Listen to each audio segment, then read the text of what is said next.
ማንም የሞት ቀን አብሮ አይቀርም 12 ዓመት ትምህርት ቤት አሳልፌ አሁን ደግሞ ተመርቄ እንዲህ አደርጋለሁ ብዬ ያሰብ በጤና ላይ ስልጣን ባላቸው ሰዎች ቢተርፍስ ምን ይሆናል ይሄ የሚባል አይነት አስተያየት ሲሰጥ በጣም ነው ተስፋ የሚያስቆርጠውና በቃ ህይወቴ እዚሁ ላይ በቃ ነው በቃ ይሄው ነው ኑሮ ማለት ነው ይሄው ነው በምድር ላይ ኑሮ ማለት ነው። ከሁለት ቀን በኋላ በጣም የተሳሳተ ቦታ ላይ እንዳለው ነው ያየሁት በህይወቴ ውስጥ። በዛ ሰዓት 36 ዓመት እንደዚህ ቁጭ ስትል 30 ደቂቃ ውስጥ ይነግሯል ቴግዛት ይሄን መጽሐፍ ውስጥ ታገኛለህ፣ ሴሚናሮች ላይ ታገኛለህ፣ እንደዚህ አይነት ፖድካስቶች ላይ ታገኛለህ። ሰፕረስ ያደርጉታል ወደ ውስጥ ማመቅ ምንም እንዳልተፈጠረ ተኳኩሎ አማምረው ተጋግጠው ሲወጡ ምንም ችግር እንዳላታ መጠርጠር ራሱ አትችልም። ሌላውን ተወደ ግን አብረ ተቀምጠ የምር ስታወሩ በአራት በኩል የሚፈስ እንባ በውስጥ በኩል ይዞ ከዕለታት አንድ ቀን ፈጣሪ ተገልጦ ከምትወጃት የልብ ጓደኛሽ ጋር ጎን ለጎን ቢያስቀምጣችሁና ስለ አሸናፊ የሚሰማሽን ስሜት ለዚህ ጓደኛሽ ንገሪያት ቢልሽ ምን ብለሽ ነው ንገሪያት አልኩት። እኔ እውነት እኔን ስታስብኝ እንደዚህ ሳስባለሁ እንደዚሁና አለች። ኦኬ ዛስ ጉድ ኦኬ እሺ ከዚህ በኋላ አዳምጥሻለሁ ባክሽን ይቅርታ ታደርግልናለሽ እንደገና እንጀምር።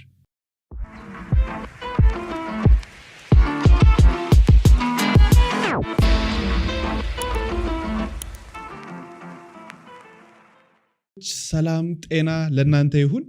ይህ የአላይቭ ፖድካስት ነው።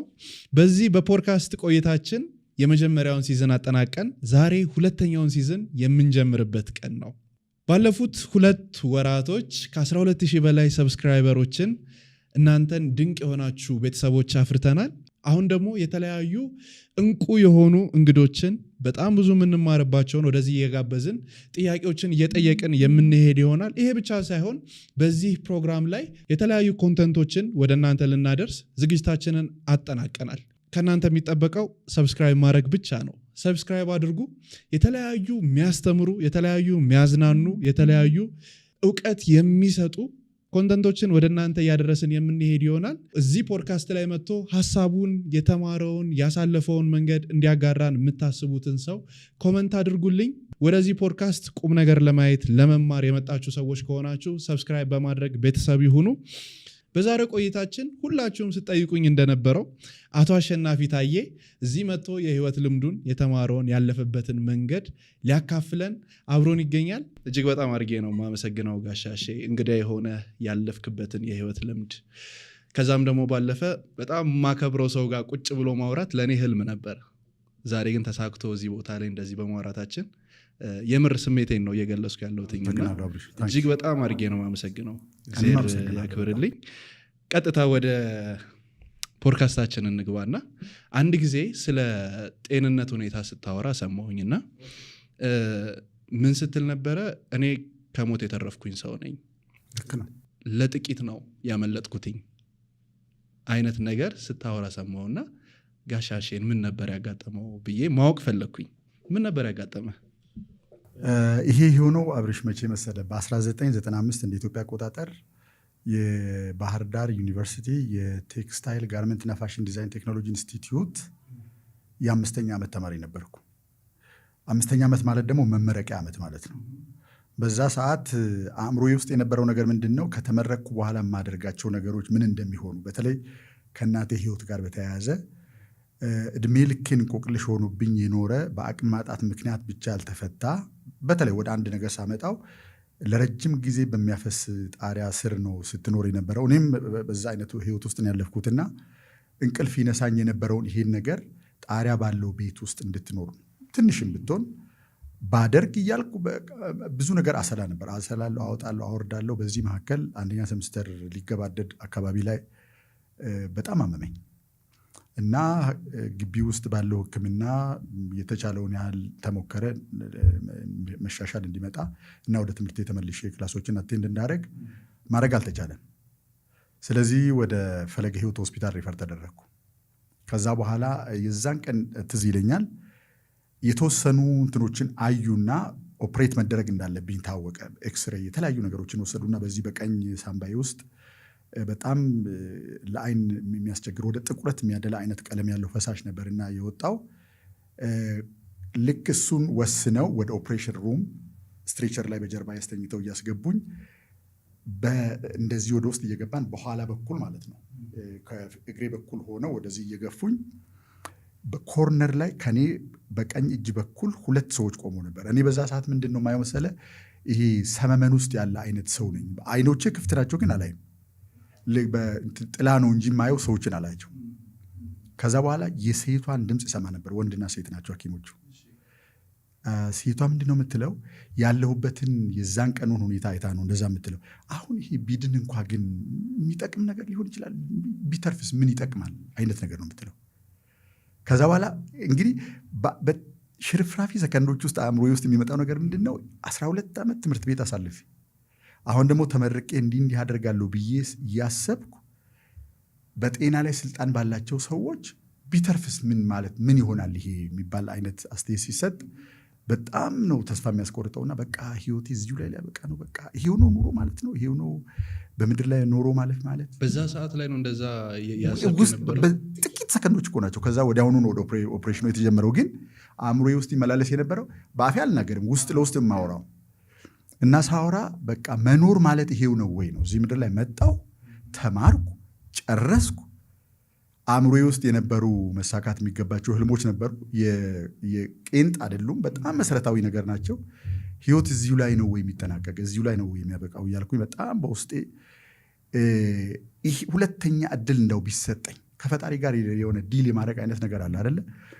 ምን ላደርግ እንደምችል ነበር ሳስብ የነበረው። እንደመታደል ሆኖ ሕክምናው በጥሩ መንገድ አለቀ። የተወሰነ ጊዜ እዛው ተኛው። ከዛ በኋላ ትምህርቱ ተቋርጦ ሪአድሚሽን ሞልቼ ወደ ቤተሰቦች የመጣው። ከዛን ቀን ጀምሮ ህይወትን የማይበት መንገድ እና ከዛ በፊት በነበረኝ እድሜ ዝም ብዬ ስኖር የሚሰማኝ ስሜት በጣም የሰማይና የምድር ያህል የተራራቁ ናቸው። ስለዚህ ከዛ በኋላ ሲሪየስ መሆን ጀመርኩኝ። በቃ እንዲያው ከዚህ በኋላ ብኖር ምን አይነት ሰው ሆኜ ነው የምኖረው? ምንም ክሉ የለኝም። አሁን አዲስ አበባ ከተማ ውስጥ የሚወራው የፐርሰናል ዲቨሎፕመንት ሴሚናር ፍንጩ ራሱ የለም እንደዛ አይነት ነገር። እኔ የማውቀው ምንድን ነው? ትማራለህ፣ ትጨርሳለህ፣ ትመረቃለህ፣ ስራ ትይዛለህ፣ ከዛ መደበኛ በሆነ መንገድ ቤተሰብ ትመሰርታለህ፣ ልጆች ትወልዳለህ፣ ትኖራለህ፣ ትጨርሳለህ፣ ጡረታ ትወጣለህ። ከዛ በኋላ ወደ ተለመደው ከዚህ መስመር ውጭ የማውቀው ምንም አይነት ነገር የለም። ምንም አይነት ነገር ማለት ነው እውነቱን ለመናገር። ስለዚህ የዛን ጊዜ አሁን የማውቀው የሆነ ፍንጭ ነገር ቢኖረኝ ኖሮ የሆነ ነገር ሊሆን ይችል ነበር። የማውቀው ግን ምንድን ነው? እድል ከተሰጠኝ ህይወቴን በተለየ መንገድ በተለየ ተርም እንደምኖር ቃል የመግባት አይነት ነገር ነበር በውስጤ ሳደርግ የነበረው። እንግዲህ ጥሩ እድል ገጥሞኛል። ዳንኩ። ትምህርቴን ተመልሼ ጨረስኩ በ1996 እዛው ዩኒቨርሲቲ ውስጥ ቀረው። ከዛ በኋላ ወደ 10 ዓመት ገደማ ነው ያስተማርኩት እዛ ዩኒቨርሲቲ ውስጥ። ከዛ ተመልሼ መጥቼም አዲስ አበባ ሳይንስና ቴክኖሎጂ ዩኒቨርሲቲ ውስጥ እንደዛ ወደ 9 ዓመት ከምናምን ወር ነው ወደ 19 ከምናምን ዓመት አካባቢ ሃየር ኤጁኬሽን ውስጥ ቆይቻለሁ። ስለዚህ ባጭሩ ያ ህመም ለሌሎች ሰዎችም ስል እንደምትሰማኝ ምን መልእክት ይዞ እንደመጣ ከገባህ እና እስካልገደለህ ድረስ መሀከል ላይ ጣልቃ ገብተህ ማየት ከቻል በጣም ትልቅ ኦፖርቹኒቲ ነው መታመን። ምክንያቱም የሆነ መልእክት አለው። ህመም ዝም ብሎ የሚመጣ ነገር አይደለም። ንቃ፣ የሆነ ነገር የሆነ ነው ሰውነት ላይ ነው እንትኑ ምልክቱ የሚገለጠው እንጂ በሽታው የጀመረው ውስጥ ነው። ድሮ ስለ እየተከማቸ ልክ አሁን ደመና ውስጥ ትነት ተሰብስቦ ዝናብ ሆኖ እንደሚወርደውና ቤቶችን የሚወስድ ጎርፍ እንደሚሆነው ሁሉ በዛ አይነት መንገድ ነው ሲከማች የነበረውና ወደኋላ እየሄድኩ የኖርኳቸውን ኑሮች፣ የመረጥኳቸው ምርጫዎች፣ የአኗኗር ስርዓቴን ብትመለከት ያ በሽታ ይገባኝ ነበር ናቹራሊ ብዬ ነው ማስበው። ለምን ብትል በጣም ጥሩ አእምሮ ሰጥቶኛል ፈጣሪ። በጣም ጥሩ ተማሪ ነበርኩኝ። በተለይ ሃይ ስኩል በነበርኩበት ሰዓት አይ ዋዝ ወንደርፉል። አስተማሪዎች የት ይደርሳል ይሉኝ ነበር። አብረውኝ የሚማሩ ሰዎችን በጣም ትልቅ ቦታ ነበር የሚያዩልኝ። ከዛ ጋር ፈጽሞ ማሄድ አይነት ህይወት ነው ስኖር የነበረው። ያ ነገር በተለያየ ጥቃቅን ምልክት አልገባኝ ሲል በትልቁ ነው የመጣው ማለት ነው። ስለዚህ አመሰግነዋለሁ። ያን ጊዜ በእርግጥ ራሴን ቆም ብዬ ስመለከትና ጥያቄዎችን መጠየቅ እወዳለሁኝ እና ያው በጠየቅን ቁጥር አይደለም መልስ የሚመጣው። የምር መንቃት ያለብኝ መቼ ነበረ ብዬ ሳስብ ትክክለኛ ታይም ላይ እንደነበረ አወቅኩኝና ትክክለኛ አቅሜንና ያለኝን ቫልዩ የተረዳሁኝ ቀን ነው።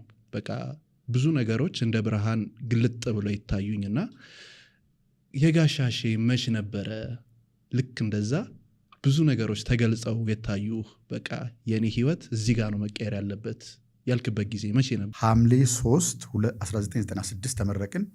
ከሐምሌ 5 ከሁለት ቀን በኋላ ከምርቃት 2 ቀን በኋላ ጀምሮ እዛው ዩኒቨርሲቲ ውስጥ ተቀጠርኩኝ።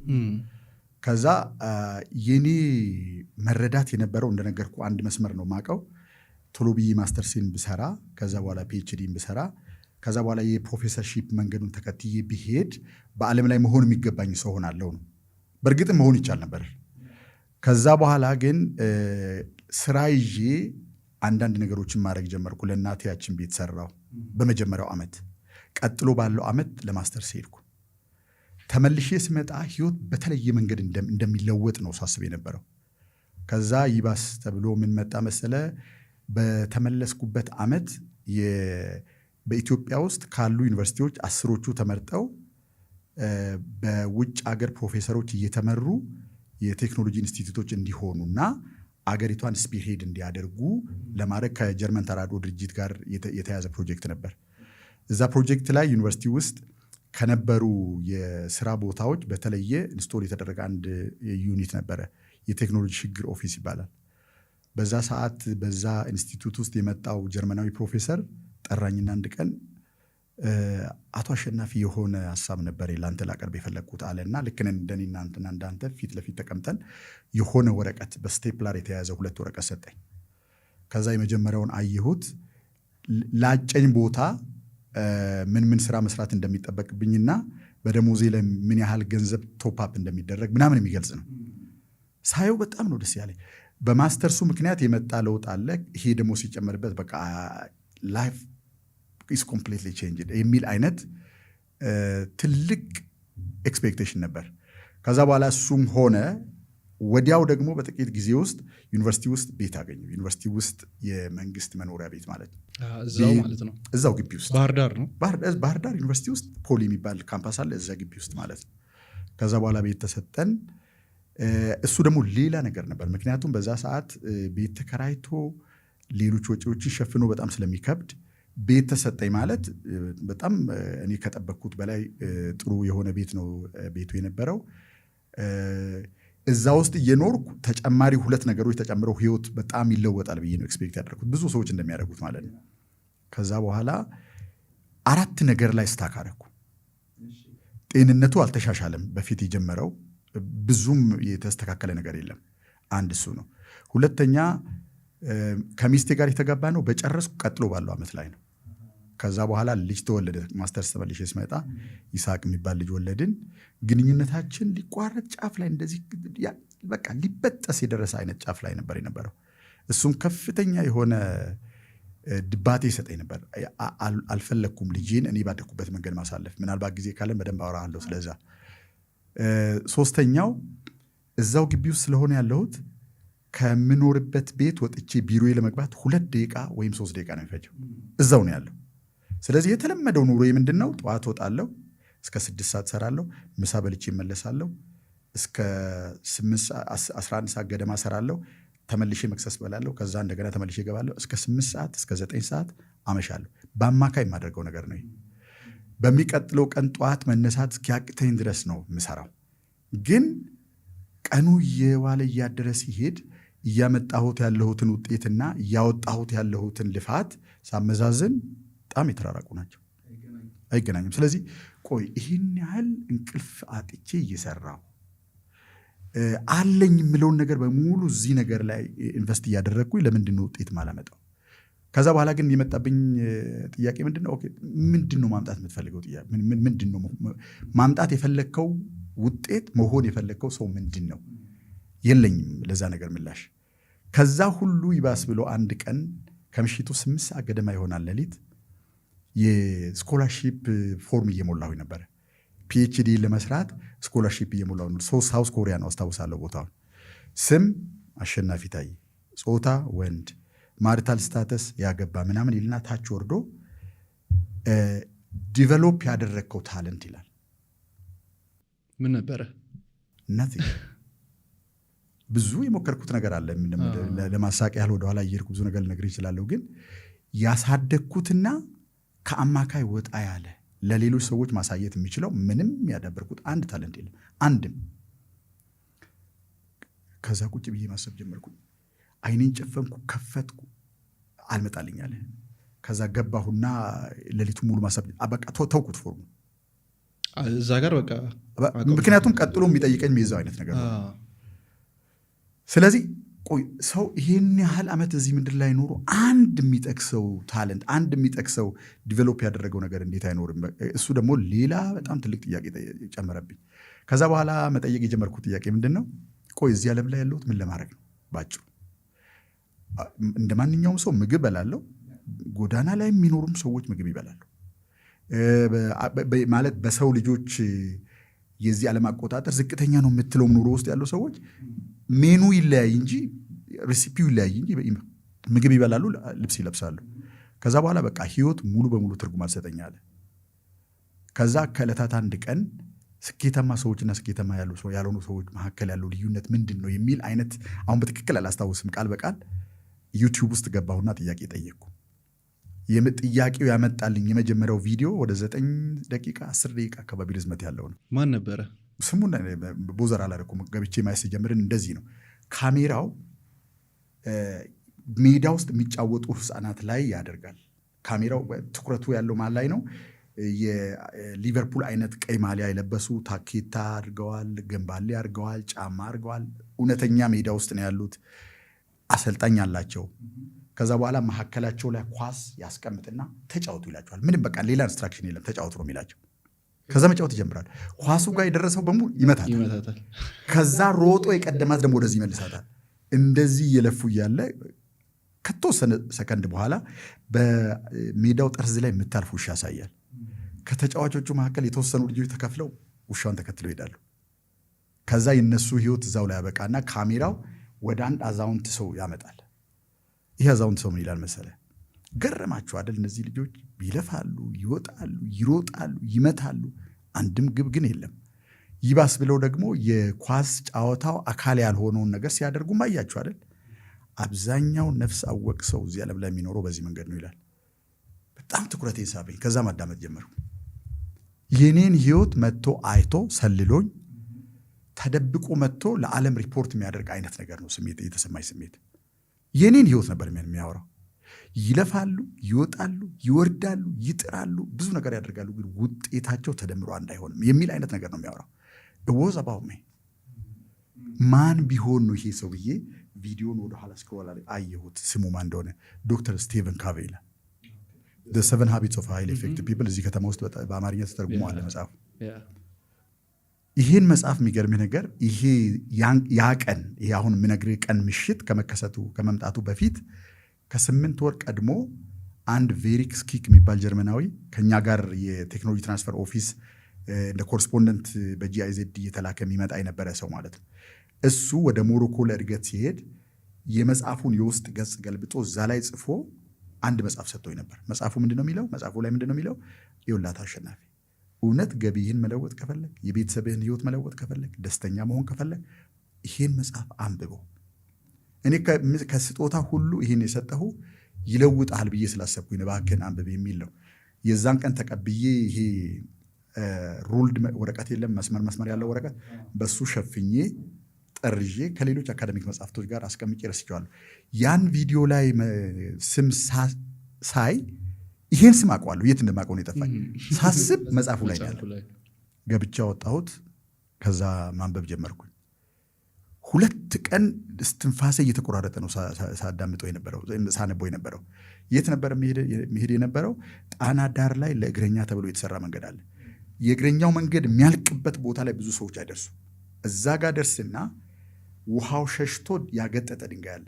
እዛ ላይ ለሰው በሚመች መንገድ የተቀመጠ የሚመስል አይነት ቦታ አለ። እዛ ጋር ቁጭልና ውሃውን ፊት ለፊት እያየሁት መጽሐፉን አነባለሁ።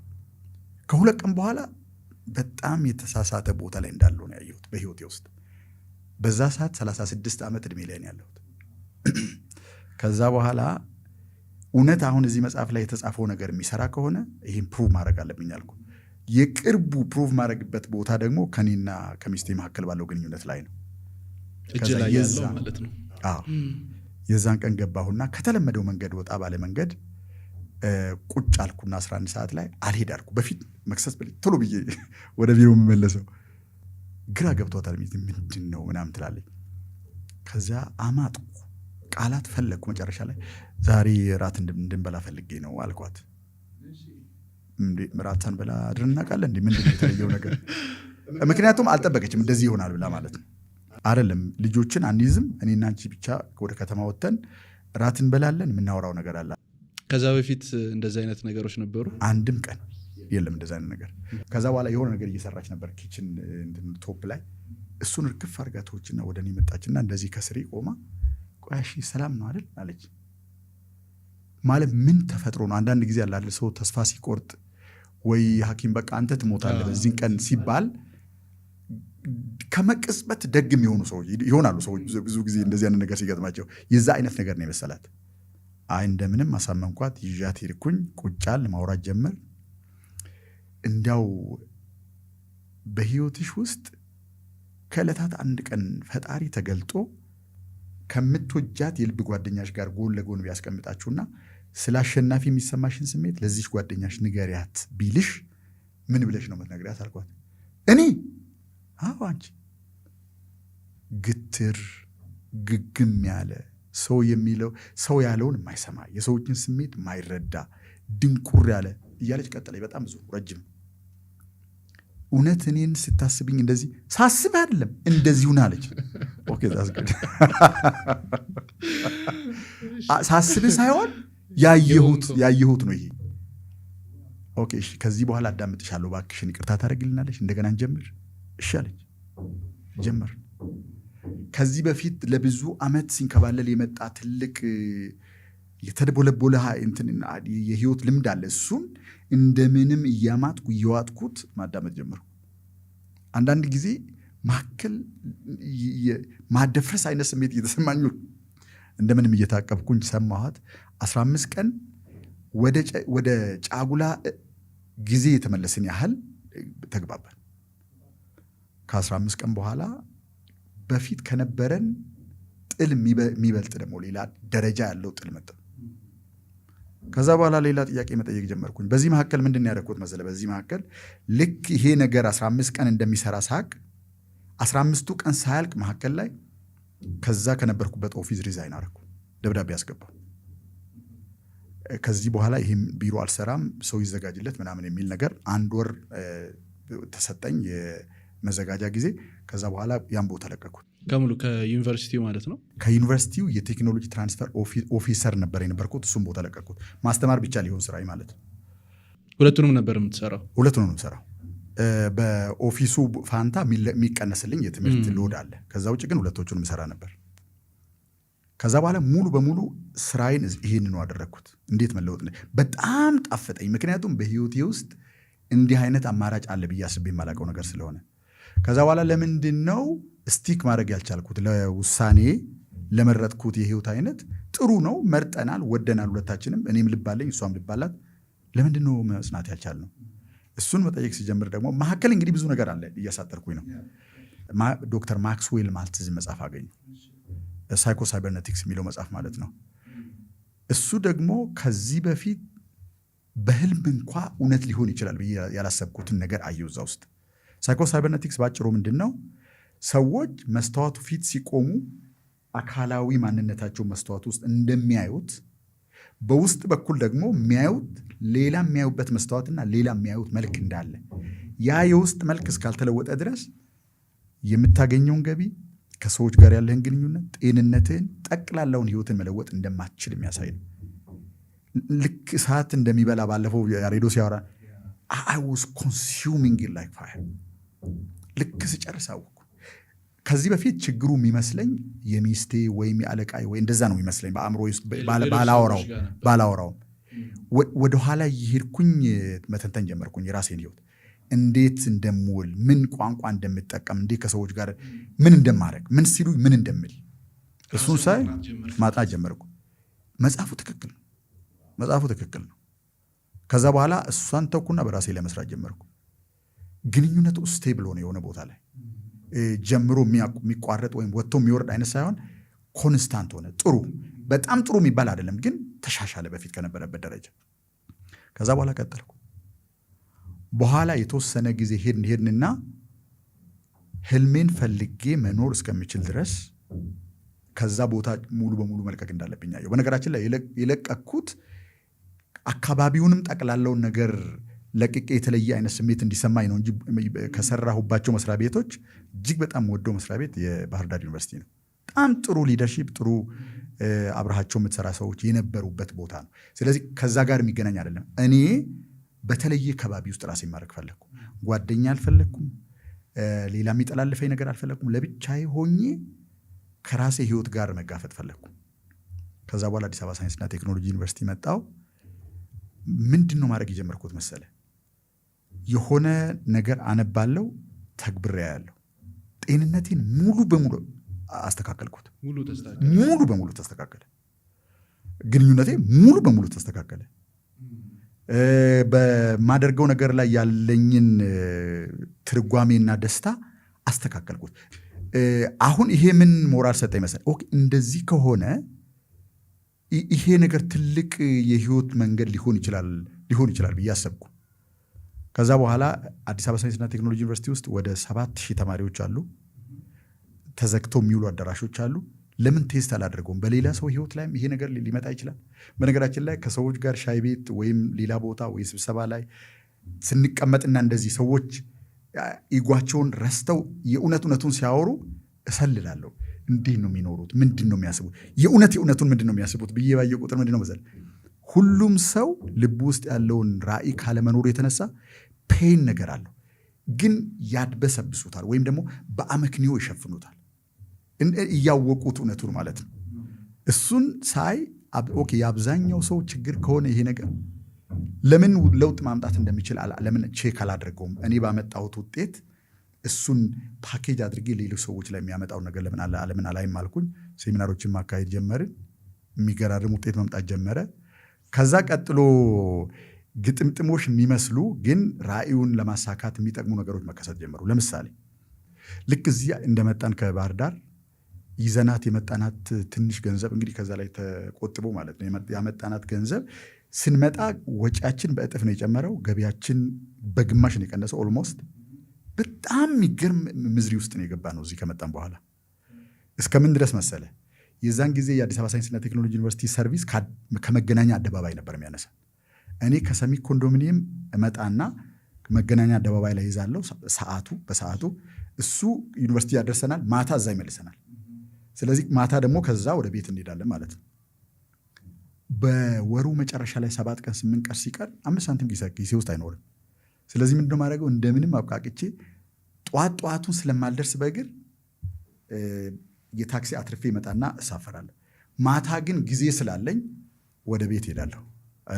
ወክ አደርጋለሁ። ከየት መሰለህ? ከመገናኛ አደባባይ እስከ ሰሚት አደባባይ ረጅም መንገድ ነው። በእግዚአብሔር አብ አድርጌ በሜታ አቦ፣ በሳሊተ ምሕረት ጀርባ፣ በፊጋ በዛ አድርጌ እስከ ሰሚት ድረስ ብዙ ጊዜ ነው እንደዛ ማድረገው። ከዛ በኋላ ግን የሆነ አንድ ጓደኛ ነበረኝና በሆነ መንገድ ነው የምንተዋወቀው ከዛ ሰው ጋር። አሺ እኔ የሆነ ስራ ላገኝልህ ይችል ነበር፣ ግን ምናልባት ለመውረድ ትፈቅዳለህ እዛ ድረስ አለኝ። ምንድን ነው እሱ አልኩት። ልጆችን ብታስጠና ብዬ ነበር አለኝ። እና ይሄን ነው መውረድ ያልከው? ከዚህ በላይ የሚያወርደኝ ነገር ፈልግልኝ እሰራለሁ አልኩት። ከዛ 11 ሰዓት ከዩኒቨርሲቲ መጥቼ ከ11 ሰዓት በኋላ ሰኞ፣ ሮብ፣ አርብ 3 ቤት እየሄድኩ ልጆችን አስጠናለሁ። 2 ልጆች አንድ ቤት አሉ። አንዳንድ ልጆች ደግሞ 2 የተለያየ ቤት አሉ። 3 ቤት ይሄዳሉ 3 ቀን በየሳምንቱ። ከእያንዳንዱ ተማሪ 1,000 ብር አገኛለሁ። ዩኒቨርሲቲ ከሚከፍለኝ ገንዘብ በላይ ማግኘት ጀምረው። በዚህ መካከል ላይ አእምሮዬ ሲለቀቅ መጽሐፍ ጻፍኩ። መጽሐፉ ለእኔ ነው የሚሰብከው። በርታ፣ ህልምህን ኑር ነው። ምንድን ነው የሚለው? ድሪም ዩር ላይፍ ኤንድ ሊቭ ዩር ድሪምስ የሚል ነው። ህልምህን ህይወትህን አልመው ከዚያ በኋላ ኑረው ነው። ከዛ በኋላ እሱን መጽሐፍ ጻፍኩና ያልዞርኩበት ቦታ የለም። አስቴር ነጋ ሄድኩ፣ ብዙ ዞሬ ስም ስለሌለ እነሱ ምን ማድረግ አይችልም። እውነታቸውን ነው። መታተም ስለማይችል በምን አይነት መንገድ ላሳትም እንደሚችል ሳፈላልግ KDP የሚባል አለ፣ ኪንድል ዳይሬክት ፓብሊሽንግ። እኔ ዓለም ላይ ሰው ሀሳቡን በነፃ ፓብሊሽ ማድረግ የሚችልበት ያውም ደግሞ ተጨማሪ ገቢ የሚያገኝበት አይነት መንገድ ከዛ በፊት በህልሜ አስቤ አላውቅም። ኦንላይን ላይ ማለት ነው። ኦንላይን ማለት ነው። አማዞን ላይ ማለት ነው። አማዞን ላይ አሳትመህ ከኮት ካደረግከው ዋጋ ላይ የተወሰነውን አማዞን ይወስዳል፣ የተወሰነውን አንተ ትወስዳለህ እንደማለት ነው። ከዛ በኋላ ፓብሊሽ ያደረጉን ጁላይ 22 ነበር አስታውሳለሁ 2014 መጽሐፉ ታተመ ወጣ። የዛን ቀን ምንም እኮ ያገኘሁት ነገር የለም፣ ግን የሆነ ነገር ካሰብክ የሆነ ነገር ሊሆን እንደሚችል ፍንጭ የሚሰጥ ነገር አየሁ። በመካከል ላይ ማን ያዘዋል? እሸቱን ታውቀዋለህ? እሱ የኔ የአካባቢ ምህንድስና ተማሪ ነበረ። የምንተዋወቀው በአካደሚክ ትምህርት ነው። ከዛ ልክ ይህ መጽሐፍ እንግዲህ እንግባባ ነበር በተለያየ መንገድ። ዲፓርትመንት ሄድም ነበርኩ እዚህም። ከዛ በኋላ ብርሃኑ ድጋፌ ጋር ይደውልና መጽሐፍ ያሳተመ አስተማሪ ያለ እኛ ጋር ለምን አታቀርበውም ይለዋል። አቀርበዋለሁ አለው። ከዛ ስልኬን ሰጠው፣ ደወለልኝ፣ ተገናኘን። አንድ ቀን ሰኞ ፕሮግራም ላይ አቀረብን። ሰኞ ማታ ነበረ ፕሮግራሙ የሚካሄደው። ከዛን ቀን ጀምሮ ለሚቀጥሉ 3 ዓመት ከብርሃኑ ድጋፌ ጋር አብሬ ይሰራ ነበር። ይሄን ቋሚ ሆነ ማለት ነው። ከብርሃኑ ጋር ነው የምሰራው። ፕሮግራሙ የሱ ነው። አብሬ ሆኜ እንግዳም ሲኖረን ሁሉ አብረን እንግዳውን እናስተናግድ ነበር። ከዛ በኋላ ምን እድል ሰጠኝ እሱ፣ ግቢ ውስጥ ካሉ ተማሪዎች ውጭ ግቢ ውስጥ የምናካሄደውን ሴሚናር ሃይላይቱን ሬዲዮ ላይ እናወራና በነፃም የሚሰለጥኑ ሰዎችን እንጋብዛለን። አንዱን ሳምንት ቅዳሜ ተማሪዎችን አሰለጥናለሁ። አንዱን ሳምንት ከውጭ የሚመጡ ሰዎችን፣ አንዱን ሳምንት ተማሪ፣ በየሳምንቱ ሴሚናር አካሄድ ቋሚ ሆነ። ከዛ በኋላ ብዙ ነገር ተከሰተ። መካከል ላይ የሚመጡ ሰዎች ምን ማለት ጀመሩ መሰለ፣ ለምን ገንዘብ አንሰጥህምና ንግድ ፍቃድ አውጥተህ ከተማ ውስጥ ለምን አትጀምርም? እዚህ ድረስ ለምን እንመጣለን? ለምን አንተም ገንዘብ አታገኝበትም? የሚል ነገር መጣ። ብቻ ግን ብዙ ነገሮች አለፉ። በዚህ መደሳ ነው። ቅዳሜ ቀኑን ሙሉ ነው ነገራችን ላይ 2 ሰዓት ሴሚናር አለ። ሙሉ ቀን 2 ሰዓት ተኩል ይመጣሉ እስከ 11 ሰዓት ተኩል ድረስ ሳምንቱን ሙሉ እሱ ላይ ነው የምዘጋጀው። ከዛ በኋላ ሰዎች ቫሊዩስ እየሰጠን ስለሆነ በህይወታችን ላይ የሆነ ነገር እየጨመረ ስለሆነ ማስታውሳቸው አንዷ በተለይ የፓብሊሽንግ ድርጅት ነበራትና የህትመት ድርጅት መጽሐፉን አምጣና ላትምልህ በጣም ብዙ ጊዜ ተጨቃጭቃ አቃታትና ከዕለታት አንድ ቀን ወደ 2000 የሚጠጋ ቢዝነስ ካርድ አትማ ቢሮ ድረስ ላከች። መጽሐፉን አልሰጣት። ሌላ ሰው ደግሞ እንደዚሁ ፊት ለፊት የሚቀመጥ ሰው ነበረ። ስሙን አስታውሳለሁ ግን እንዲሁ ልተውና አንድ ቀን በመኪና ወደ ከተማ እየመጣን በሱ መኪና አሼ ይኸውልህ ገንዘብ ይመጣል ይሄዳል፣ ዶንት ወሪ፣ እኔ አሁን ልትመልስልኝ ከቻልክ ትመልስልኛለህ፣ ካልመለስክም አስተዋጽኦ እንዳደረግ እቆጥራለሁ፣ ብር ልስጥህና ንግድ ፍቃድ አውጥተህ ይሄን ነገር አለ። ደስ እያለኝ ነው የማደርገው ይሄን ነገር አለ። ሌሎችም እንደዚህ የሚሉ በጣም ብዙ ሰዎች ነበሩ። ኦኬ እንደዚህ ዋጋ ያለው ነገር ከሆነ ለምን አንጀምርም አልና ከጓደኛዬ ጋር ኢንፊኒቲ ኮንሳልቲንግ የሚባል ድርጅት ከፈትን። ግጥምጥሞሾቹ እጅግ በጣም አስገራሚ ናቸው። ወዲያው ከሌላ ድርጅት ጋር አብሮን ባህር ዳር የተማረ በሚገርም አጋጣሚ መንገድ ላይ ተገናኝተን የተገናኘና ስልክ የተለዋወጥን ጓደኛችን፣ እኛ ልምድ የለንም ግን ስራው ጨረታው የመጣው በእኛ ሙያ ላይ ነው፣ ጨርቃ አካባቢ ላይ ነው። ስለዚህ ለምን አንድ ላይ አንመጣ የምናንሰራ ማለት እንስራ ተባለ። 5.1 ሚሊዮን ብር አሸነፍን። አንድ ፕሮጀክት እሱ ላይ ሰራን። ለብዙ ዓመት ያልተቀየሩ የልጆቼ ሱሪ ጉልበታቸው ያለቀ መቀመጫቸው በጣም ልብህን የሚያወርዱ ነገሮችን ቀያየርን። እንደገና ሌላ አይነት ዓለም ደግሞ መገለጥ ጀመረ። እያልን እንግዲህ መቀጠል እንችላለን። ስለዚህ በአጭሩ የምነግርህ ነገር ምንድን ነው? የእውነቱን ስትጠይቅ የምርህን ችግሩ ምንም ያህል ውስብስብ ይሁን ከሰዎች መረዳት የሚያልፍ ይሁን when you authentically ask መልስ አለ። ደግሞ አጋጣሚ ይመስላል ግን ወደኋላ እየሄድክ ስታይ አጋጣሚ የሆነ ጊዜ ላይ እጅግ በጣም ትፈልገው የነበረው ነገር አጋጣሚ በሚመስል መንገድ የሆነ ሰው መንገድ ላይ ተጨብጠሃል። እድሉ እዛ ቦታ ላይ ነው ያለው። ይሄንን እያየው ሄድኩኝ። ከዛ በኋላ ይሄኛውም ሴሚናር እንዴት እንደጀመር እንግዲህ እነግርሃለሁ። እንዲህ እያልን እዚህ መጣን ማለት ነው። በጣም የሚገርም ነው። አሁን እንደነገርከኝ ከሆነ አንድ ሰው የሚኖርለትን ነገር ካወቀ ጤነኛ ይሆናል ማለት ነው። 100%። ኢኪጋይ የሚባል ነገር ታውቃለህ? ምንድን ነው ኢኪጋይ? ከሁለት ቃላት የተሰራ የጃፓኖች ኦልሞስት እንደ ፍልስፍና ብለው የሚጠሩት ነውና ኢኪ ማለት ወርዝ ማለት ላይፍ ማለት ነው። ጋይ ማለት ወርዝ ማለት ነው። የህይወትህን ግሎሪ የሚያክል ነገር ከኖርክ እዚህ ምድር ላይ አንደኛ ጤና ብቻ አይደለም። በነገራችን ላይ ረጅም ዓመት ትኖራለህ፣ ደስተኛ ትሆናለህ። ያንተ መኖር ለሌሎች ሰዎች ህይወት አስተዋጽኦ ያደርጋል። አንድ በምርምር ላይ የተመሰረተ በሪሰርች ወረቀቶች የታጨቀ መጽሐፍ አለ። የመጽሐፉ ጥናት የተደረገው ምንድነው? በዓለም ላይ በጣም ረጃጅም ዓመት ሴንቲነሪየንስ የሚባሉ ከ100 ዓመት ዕድሜ በላይ የሚኖሩ ብቻ ሳይሆኑ 100ኛው ዓመታቸው ላይ እንደ ወጣት አይነት ባህሪ ነው ያላቸው። ቫይታል ናቸው። በጣም ሰውነታቸው የተስተካከለ ነው። አእምሯቸው በጣም አለርት ነው፣ ኩዊክ ነው። የሚያደርጉትን ነገር ያውቃሉ። የአዛውንት አይነት ነገር አታይባቸውም። 5 ቦታዎች ናቸው። ከነዛ መካከል አንደኛው ኦኪናዋ የሚባል ሰሜን ምዕራብ ጃፓን ላይ የምትገኝ ደሴት አካባቢ ለሚኖሩ ሰዎች ያሉበት ነው።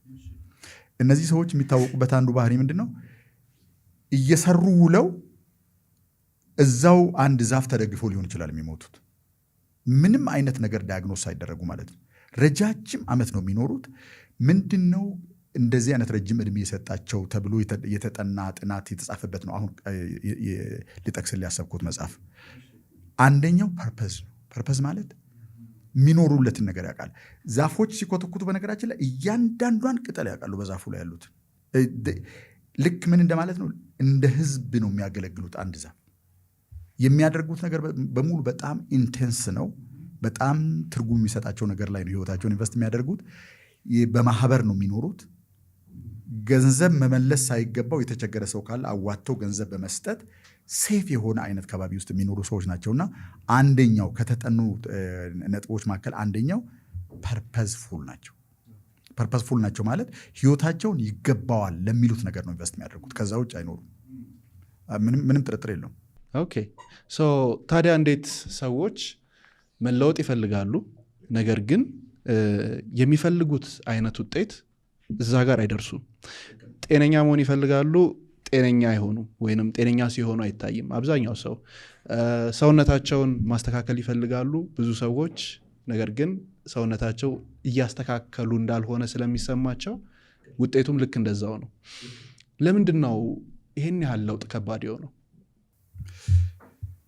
ፐርፐዝ በነገራችን ላይ ጤነኛ ከመሆንም የሆነ ስራ ከመያዝም የሆነ ቢዝነስ ከማቋቋምም ያልፋል። ፐርፐዝ ብለን ስንል ፐርፐዝ ማለት የህይወት ማዕከላዊ ምክንያት ማለት ነው። እዚህ ምድር ላይ የምትኖርበትን ማዕከላዊ ምክንያት ስትኖር፣ ይህን በልብ ጥልቀት እያወቀው ስትኖር፣ ሌሎቹ ነገሮች በሙሉ ከዚህ ውስጥ የሚወጡ ቅርንጫፎች ናቸው እንጂ ዋና ነገሮች አይደሉም። ምን መሰለ፣ አንድ ሰው ህይወት ያለው ህይወት አንድ ነው፣ 2 እና 3 አይደለም። ቅርንጫፍ እናበጅላቸዋለን አይነት በአይነት አስቀምጠን ይሄኛው ኮምፓርትመንት እያልን እናከፋፍላለን እንጂ ህይወት አንድ ነው። ያን አንዱን ቦታ ስትለውጥ ሌሎች ነገሮች በሙሉ አብረው ነው የሚለወጡት። አንዱም ነገር ደግሞ ሲጎድል፣ ለምሳሌ ያህል ጤናው ሲጎድል ደስታው ይጎላል። ደስታው ከጎደለ ግንኙነቱ ጥሩ አይሆንም። ስለዚህ አንደኛው ጉድለት ሌሎችንም ነገር ይነካል። ግን በደንብ ጎልቶ የሚታየው ጤና የመሰላቸው ሰዎች ሁሉን ነገር እርግፍ አድርገው ትተው ጤናው ላይ ያተኩሩና ጤናውን በማስተካከል ሂደት ውስጥ የሚያበላሿቸው በጣም ብዙ ነገሮች አሉ። እሱን ሳይጨርሱት ጤናውንም ወደኋላ የሚጎትት በሌላም በኩል ደግሞ ሌሎች ነገሮችን የሚያበላሽ ነገር ደግሞ ጎላ ይፈጥራሉ።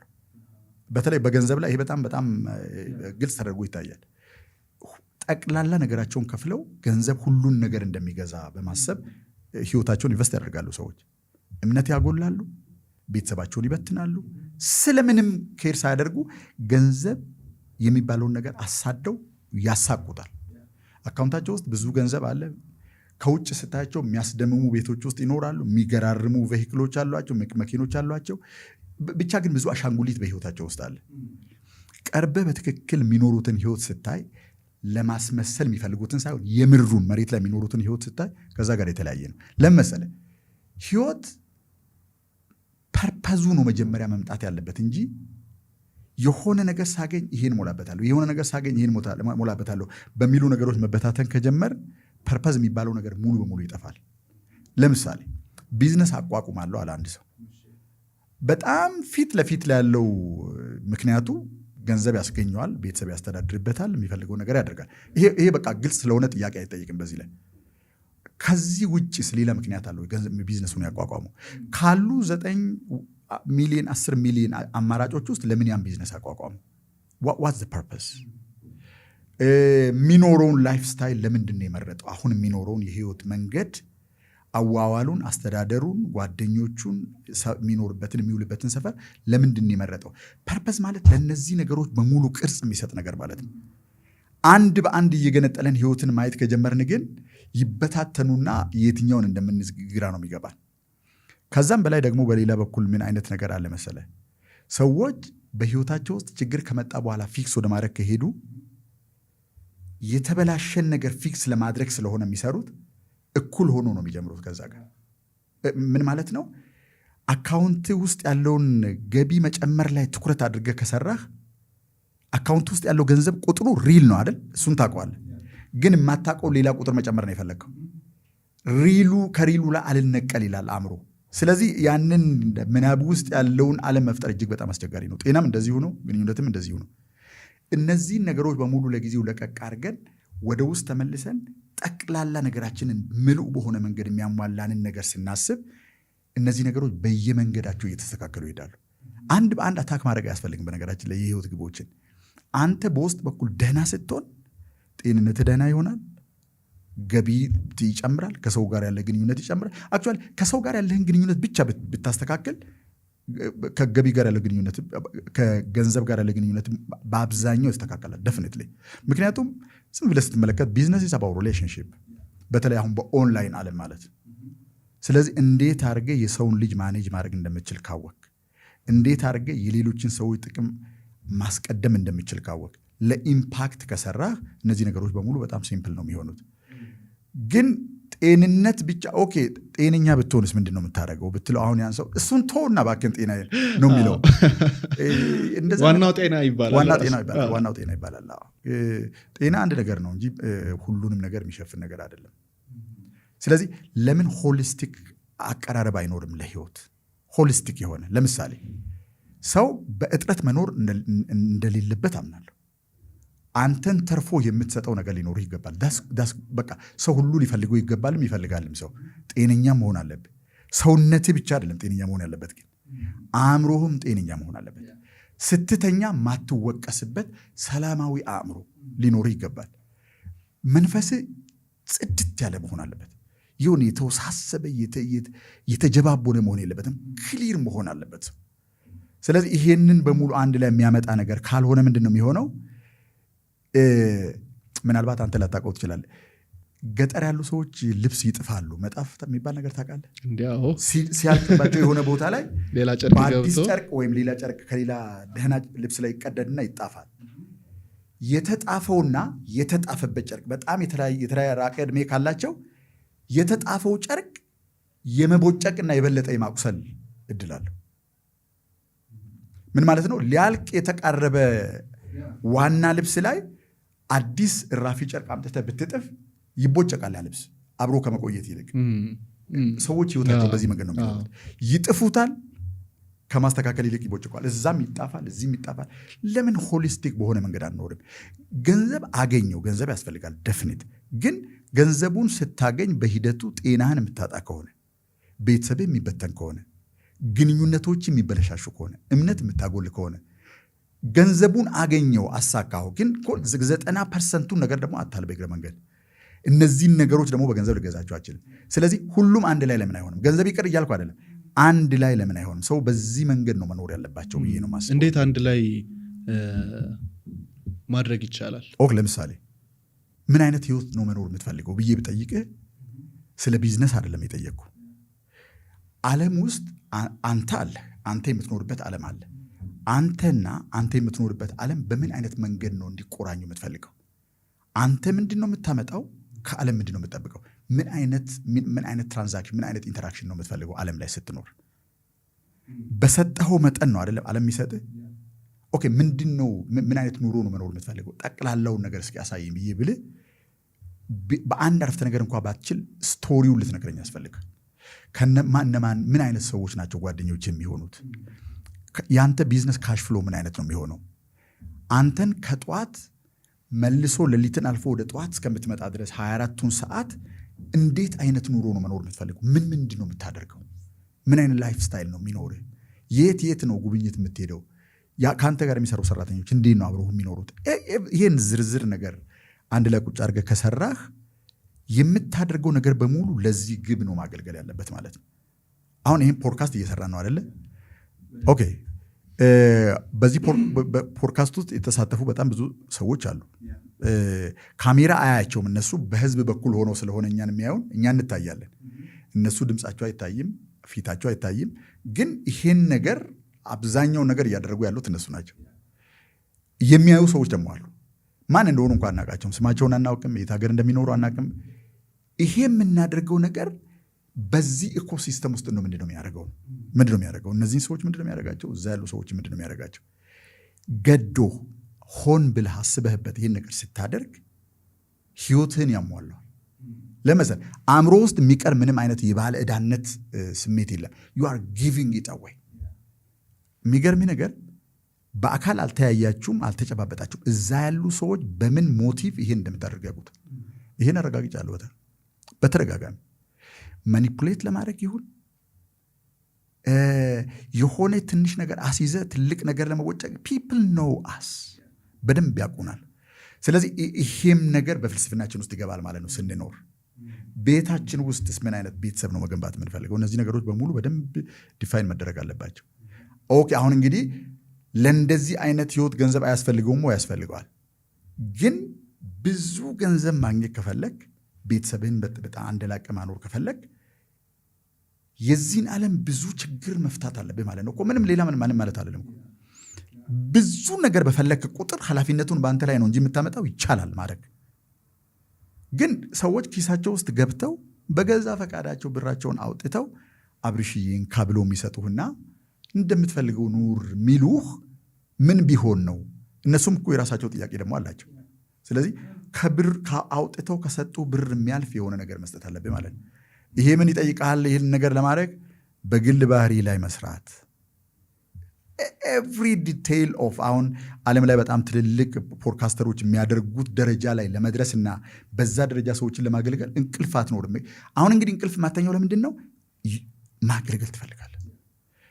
ከሰዎች ህይወት ውስጥ ተጨምቆ የሚወጣውን ነገር የሚያገኙ ሰዎች የምር ከዛን ቀን ጀምሮ በህይወታቸው ላይ ውሳኔ አድርገው መንገድ እንዲለውጡ ልታደርጋቸው ነው የፈለግከው። ስለዚህ እንዴት አድርገህ ኢንተርቪው እንደምታደርግ፣ እንዴት አድርገህ ከአንድ ሰው ውስጥ ወርቅ እንደምታወጣ ቁጭ ብለህ ማየት ያስፈልጋል። አሁን ቶም ቢሊዮ የሚባል ሰው ምናልባት ታውቃለህ ብዬ አስባለሁ።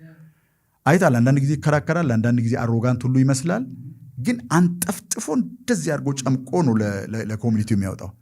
ምንም ነገር ማለፍ የሚባል ነገር የለም። በዛ ደረጃ ስናገለግል ገንዘብ ኦቪየስ ነው።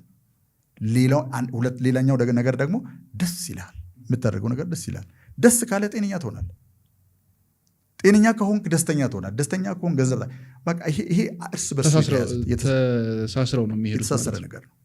ስለዚህ ሰዎች ግሮስ ነገሩን መጀመሪያ ቢያዩት ጥሩ ነው። የሆነ ጤና ማስተካከል፣ የሆነ ገንዘብ ማግኘት ምናምን ሳይሆን በመጀመሪያ ምንም አይነት ኃይል ሳናባክን ጊዜ ሳንፈጅ ምን አይነት ህይወት ነው መኖር የምንፈልገው የሚለውን ነገር ቁጭ ብሎ ሰዎች ከራሳቸው ጋር ቢማከሩ በጣም ጥሩ ነው ብዬ አስባለሁ። ጥሩ። አሁን ይህ አንድ አዋቂ ሰው ሊያደርገው የሚችል ሰው ነው፣ እውነት ነው። ነገር ግን ከልጅነታችን ጀምሮ ደግሞ የተገነባ የሆነ ፓተርን አለ። ልክ ነው። ያንን ፓተርን እንዴት ማወቅ እንችላለን? ማለት አንዳንድ ጊዜ በእኛ መለወጥ እንፈልጋለን፣ መሄድ እንፈልጋለን፣ አስሮ የሚይዘን ነገር ግን አለ። እውነት። ከልጅነታችን ጀምሮ የመጡትንሳ ቤተሰብ የገነባብን፣ ሚዲያው የገነባብን፣ ማህበረሰቡ የሰጠን ማንነት፣ እነዚህ ሁሉ ነገሮች የሆነ አይነት ቅርጽ ይዘው በእኛ ህይወት ውስጥ ይንጸባረቃሉ። ልክ ነው። እነሱንሳ እንዴት ነው አውቀናቸው መቀየር የምንችለው? በጣም ቀላል፣ ውስብስብ አይደለም። በውስጥ በኩል እንዴት እንደተገነባ ማወቅ ከፈለክ ውጤቶችን ተመልከት። አለቀ። በቃ እዚህ ላይ አበቃ ማለት ነው። ምን እንዴት እንደምታስብ ስለሆነ ጉዳይ ምን ፍልስፍና እንዳለህ በሚያስበው አእምሮ ራሽናላይዝ የምታደርግበት መንገድ ሊለይ ይችላል። ግን ማንከራከርበት ነገር ምንድን ነው ብትለይ ውጤቶችን በሙሉ እዚህ ጠረጴዛ ላይ ካስቀመጥክልኝ እንዴት እንደምታስብ አውቃለሁ። ስለዚህ አልጠይቅም። ውጤት የሰዎችን በውስጥ በኩል ያለ ፓተርን ቁልጭ አድርጎ የሚያስረዳና ምንም አይነት የሚያሻማ 2-3 ጊዜ እንድታስብ የሚያደርግ ነገር ውጤቶችን ማለት ነው። ውጤት ማለት ምን ማለት ነው? አንድ ሰው ስለ ገንዘብ ያለውን ፍልስፍና ማወቅ ከፈለገ በአካውንት ውስጥ የሚያልፈውን የካሽ ፍሎ ፓተርኑን መጠኑን አይደለም። ፓተርን ያልኩትን ላስረዳ ምን ማለት እንደሆነ። ለምሳሌ በጣም ይገርመኛል። ሁለቱም ዩኒቨርሲቲ ውስጥ በነበርኩበት ሰዓት ሳገኙ የነበረውን ገንዘብ ማስተዳድርበትን መንገድ ሳስብ እንደዚህ ነው። እንደዚህ ወደ ላይ ቋሚ አክሲስ የገቢ መጠን መለኪያ አድርገን እናስብ።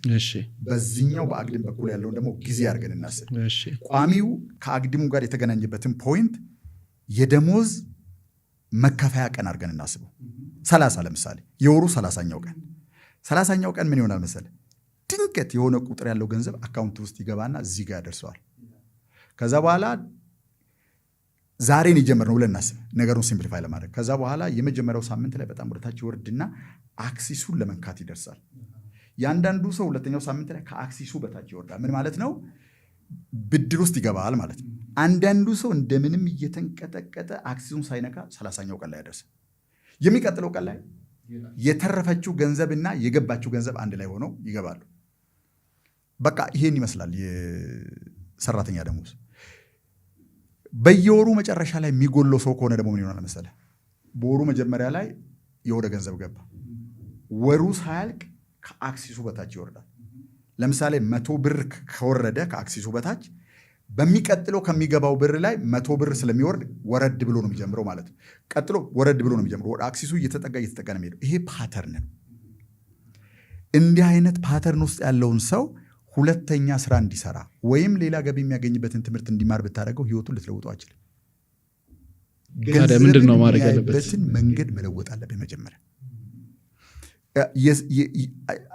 ይሄ በሁለት በሶስት መንገድ ነው። አንደኛ ከዚህ ፓተርን ሊወጣ እንደሚፈልግ መጠየቅ አለበት። ይሄ ሰው መውጣት ትፈልጋለሁ ወይ? የእውነት ከዚህ ነገር መውጣት ትፈልጋለሁ? ይሄን የምለው ለምንድን ነው?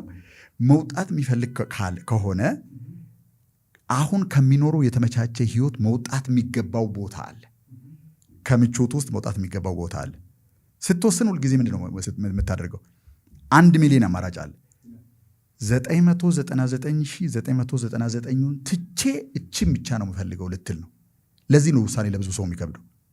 ኦኬ፣ እሷን ከመረጥክ ትኩረትህ በሙሉ እሷ ላይ ነው ማለት ያለበት።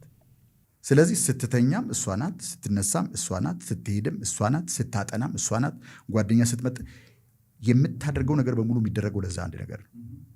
ከዚህ በኋላ እነዚህን የተውካቸውን 1 ሚሊዮን አማራጮች ዞር አታያቸውም። ዲስ ኢዝ ኢት ማለት ነው።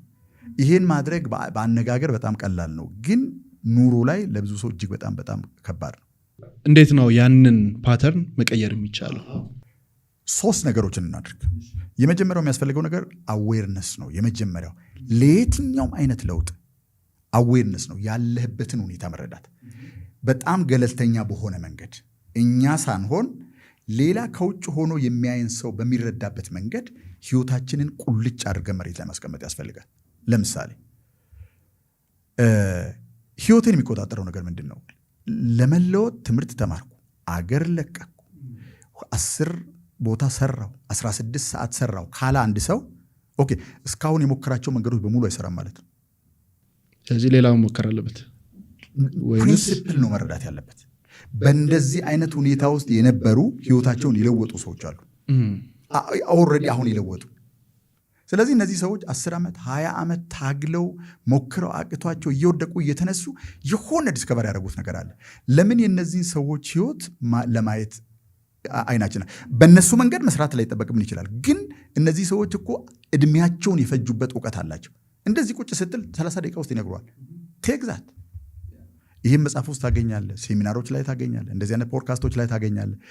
የምር ልለወጥ ብለህ ካሰብክ አዌርነስህን የሚስሉ እውቀቶች አሉ ገበያ ውስጥ። ስለዚህ ምንድን ነው የሚሰራው? ይሄኛው ካልሰራ፣ ይሄኛው መንገድ 4 ዓመት 5 ዓመት ካታገለኝ፣ የምፈልገውን ውጤት ካላመጣልኝ ግግም ብዬ መንገድ መቀጠል የለብኝም። I have to find out what works። እሱን ደግሞ የሰሩ ሰዎች አሉ። በሁሉም የህይወት መስክ ስኬታማ የሆኑ እኛ ልንደርስበት የምንፈልገውን አይነት ህይወት መሬት ላይ ገንብተው ማስረጃ ያላቸው ሰዎች አሉ። ለምን እነዚህ ሰዎች በምን አይነት መንገድ እንዳለፉ አንጠይቅ? ምንም እንኳ የነሱን የህይወት መንገድ በቀጥታ ባናባዛም የራሳችንን አውድ ጨምረንበት የምናስተካክለው ነገር ማድረግ ያስፈልጋል። ስለዚህ መጀመሪያ አዌርነስ ነው። አሁን ለዚህ ለሚያዳምጡ ለሚያዩ ሰዎች መስጠት የምንፈልገው አዌርነስ ምንድን ነው? የህይወታችን ውጤቶች በሙሉ የሚመነጩት ከማንነታችን ውስጥ ነው።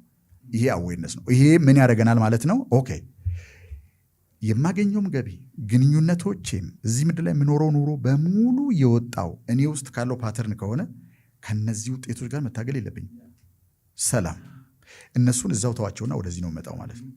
ከዛ ቀጥሎ ሁሉም ሰው ሊያደርገው የሚገባው መለወጥ የሚፈልግ ሰው ከሆነ አክኖሌጅመንት ነው።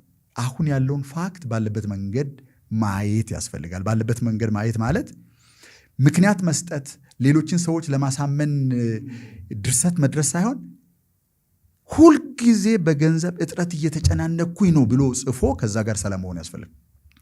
የመጀመሪያው ነገር ምንድን ነው መሰላቸው? እንደዚህ አይነት ሴሚናሮች ላይ አንዳንድ የምናደርገው ነገር ኦኬ፣ በህይወታችሁ ውስጥ ለብዙ ዓመት አብሯቸው የኖረ ግን አብሯቸው እንዲኖር የማትፈልጉት እስካሁን ድረስ በግልጽ መኖሩን ያላረጋገጣችሁት በህይወታችሁ ውስጥ ያለ ነገር ምንድን ነው? አንዳንዱ ዋናው ነገሩ ገንዘብ ነው።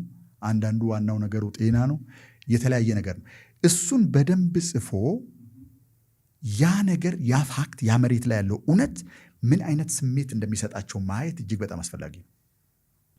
ሁሉም ሰው ቼክ ማድረግ ይችላል። ስሜቱን ነው ቼክ የሚያደርጉት። ኦብቪየስሊ መጥፎ ስሜት ነው የሚሰጠው። ያም መጥፎ ስሜት ለመሸሽ ሰዎች የማያደርጉት ነገር የለም።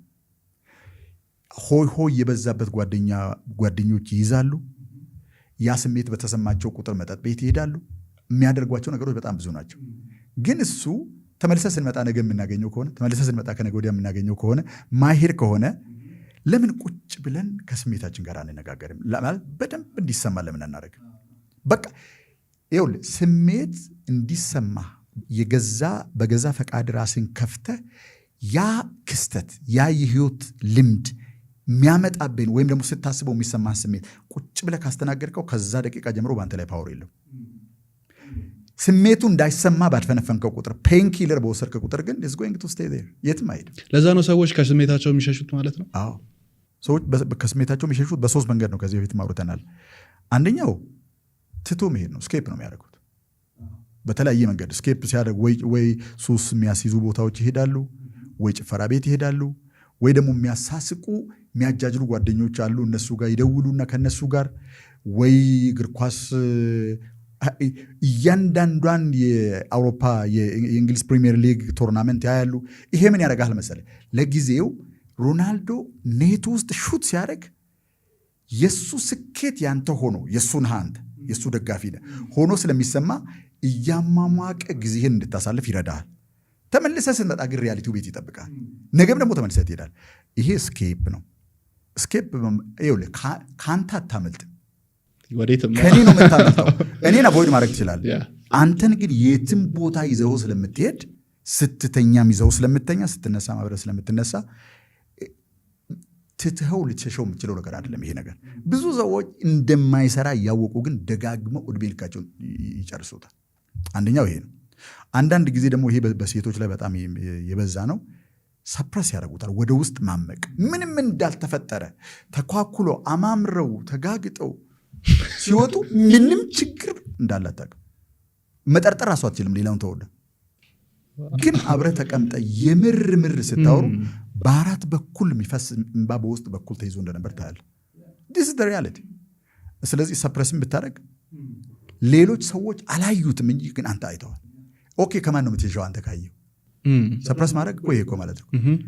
ለሌሎች ሰዎች ለመኖር የተፈጠርኩ ይመስል እኔን እየተሰማኝ እንደሆነ ሌላ ሰው እንዳያውቅ ባረግ ምንድን ነው ጥቅሙ? ነው በሁለተኛው በዚህ መንገድ ነው የሚያደርገው።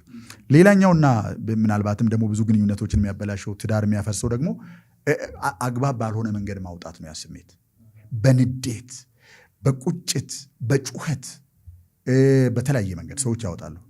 እሱም ለአንተ ለጊዜው የሆነ የእፎይታ ስሜት ይሰጥሃል፣ ግንኙነቶችን በሙሉ ግን ያጠፋብሃል። ከዚህ ሁሉ የተለየ ስሜት መተዳደር ያለበት መንገድ አለ። ተሰምቷል አለ ስሜቱ። በቃ የምንም አይነት ስሜት ይሁን ቁጭ በል ምናልባትም ያን ስሜት በደንብ አድርጎ የሚቀሰቅስ የሚያስታውስህን ክስተት አስታውስ። በደንብ አድርጎ ሰውነት ውስጥ እንዲሰማ አድርገው። ለምን ልብህ ጋር ሊሰማ ይችላል፣ ትከሻ ላይ ሊሰማ ይችላል፣ ጭንቅላት ውስጥ ሊሰማ ይችላል። ሌት ኢሞሽን ካም።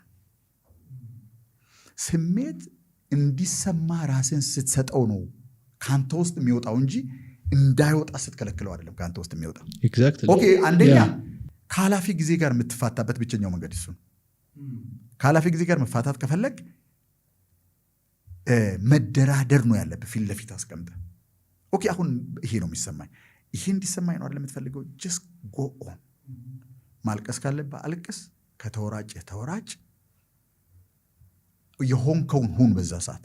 ስሜቱን ግን ሆን ብልህ ነው እንጂ የምትጋብዘው አልፎ አልፎ ሲሰማ ራሱ እንደሚመጣው አይደል። በደንብ እንዲሰማህ ነው የምታደርገው። እንዲሰማ ስታደርግ ልክ ምን እንደማለት መሰለ፣ የተገደበውን መንገድ ጠርገህ እንዲወጣ እንደመፍቀድ ማለት ነው። ይጎዛ ወይ ከዛ በኋላ በአእምሮ ታስታውሰዋለህ እንጂ በስሜት አታስታውሰው።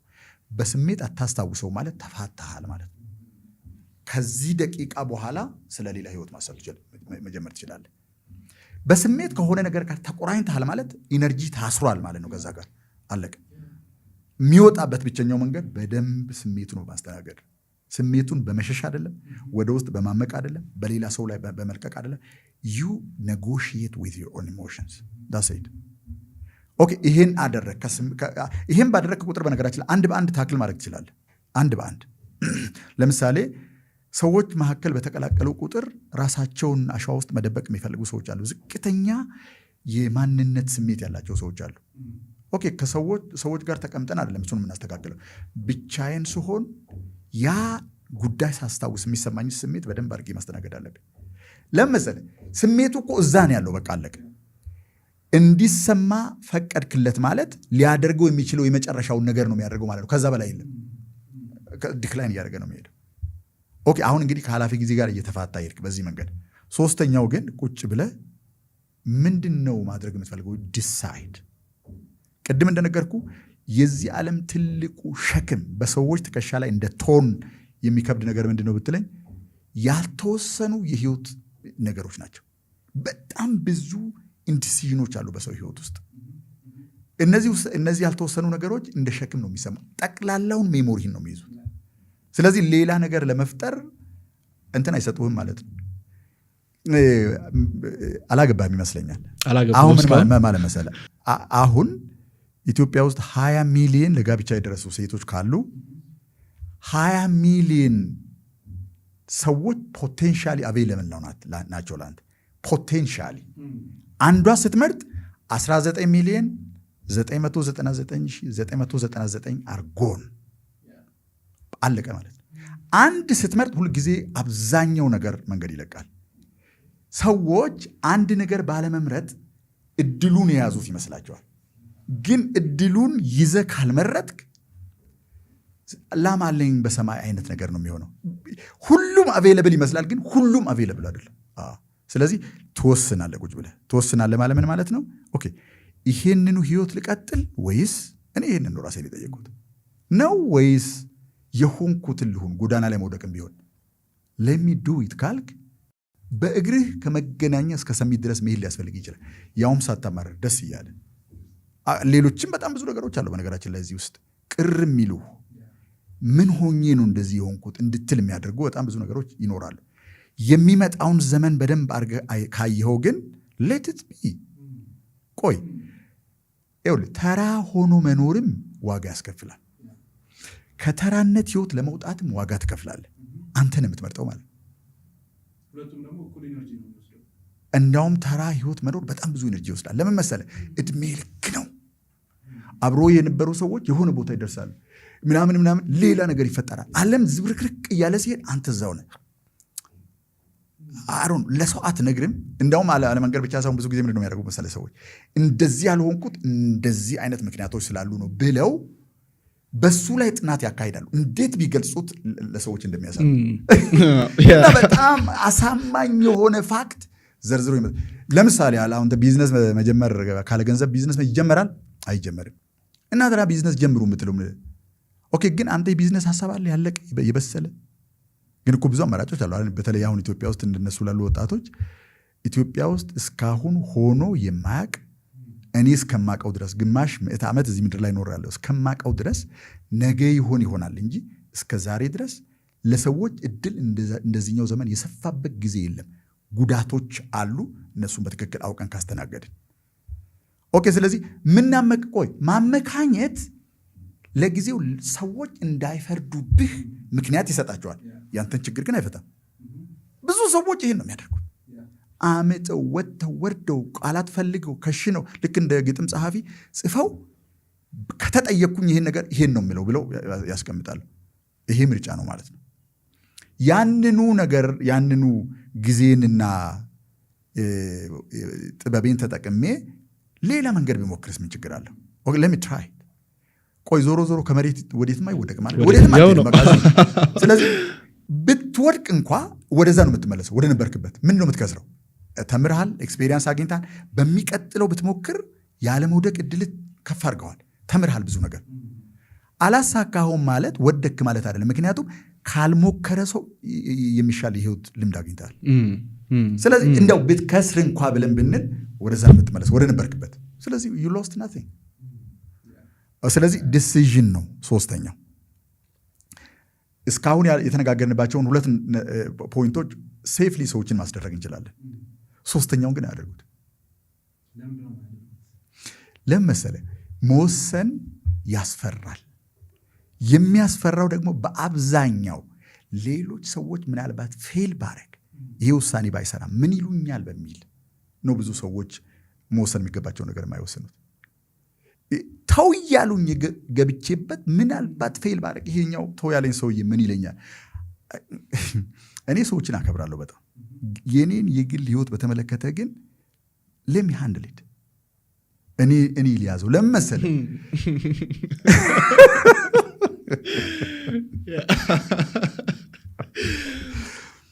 ማንም የሞት ቀን አብሮ አይቀበልም።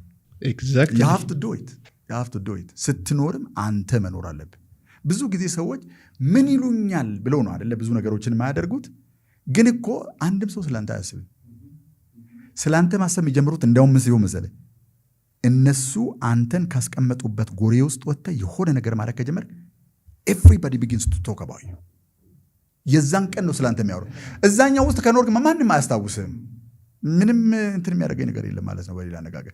ሁሉም ሰው ግን የየራሱ ሸክም የየራሱ ችግር እንዳለው ማወቅ ያስፈልጋል። ሁሉም ሰው ኦኬ። ስለዚህ የኔን ችግር የኔን እንትን መፍታት ያለብኝ እኔ ነኝ። ያን ስናደርግ ግን አብረውን ያሉትን በሚጠቀልል መንገድ ማድረግ ይኖርብናል ማለት። አሁን ቅድም ስለ ፐርፐስ አውራ የነበረው ይሄ ነው። ይሄን ዲሲዥን ካለፍን ከዛ በኋላ ቁጭ ብለን ኦኬ አደርጋለሁ በቃ ይሄን መንገድ ነው የምከተለው ካል ጊዜ ወስደን ቁጭ ብለን ዲዛይን ማድረግ ነው የሚጠበቅብን ማለት ነው። ዲዛይን ማድረግ ነው የሚጠበቅብን። ኦኬ እኔ ምን ተሰጥኦ አለኝ? እኔ ምን ዝንባሌ ምን ፍላጎት አለኝ? በዚህ ነገር እነማንን ማገልገል እችላለሁ በዓለም ውስጥ? ይሄንን ቁጭ ብለህ ነው የምትሰራው። ግርግር ውስጥ የሚሰራ ነገር አይደለም። ለብቻ ቁጭ ብለህ በደንብ አድርገህ ትሰራዋለህ። የምታገለግላቸው ሰዎች በበዙ ቁጥር፣ የምታገለግልበት ጥልቀት በጨመረ ቁጥር የዚህ ዓለም ተፈላጊ ሰው ትሆናለህ። ለምን ተፈላጊ የሚሆነው? ለምን መሰለህ? ሰው ለሌሎች ሰዎች ቫልዩብል ስለሆነ ነው ሰው የሚፈለገው። ለአንተ አይደለም የምትፈለገው፣ ለሰው ነው የምትፈለገው። በዚህ መንገድ ህይወታችንን መለወጥ እንችላለን። በቃ እነዚህ 4 ነገሮች ናቸው።